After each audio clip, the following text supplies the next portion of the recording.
तू गल मेरी मन मेरा लगना नी जी मेरा लगना नी मन ना मैं तो दूर हो जावी ना मैं तो दूर हो जावी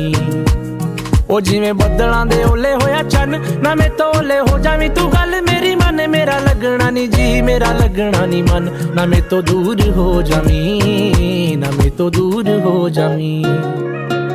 ओ सागर दियां छल्लां वांगू जिंदगी है बड़ी टेढ़ी मेढ़ी किथे लैके चलीए जावे पता नहीं कुछ भी की है कहंदी उच्चिया लम्मिया पहाड़ा वांगू दिसदी नेड़े दूरिया रहिंदी जिथे कोई सार ना होवे बारिश भी है उत्थे पैंदी देखा ना जे तैनू मेरे दिल नू साली चैन नहीं पैंदी जो हुंदा चंगे लई हुंदा दुनिया एवें झूठी कहंदी उड़ जांदे जद पंछी मुड़ियो ना नू घर दी लोड़ नहीं पैंदी ना तू किते खो जावीं ना तू किते खो जावीं जिवें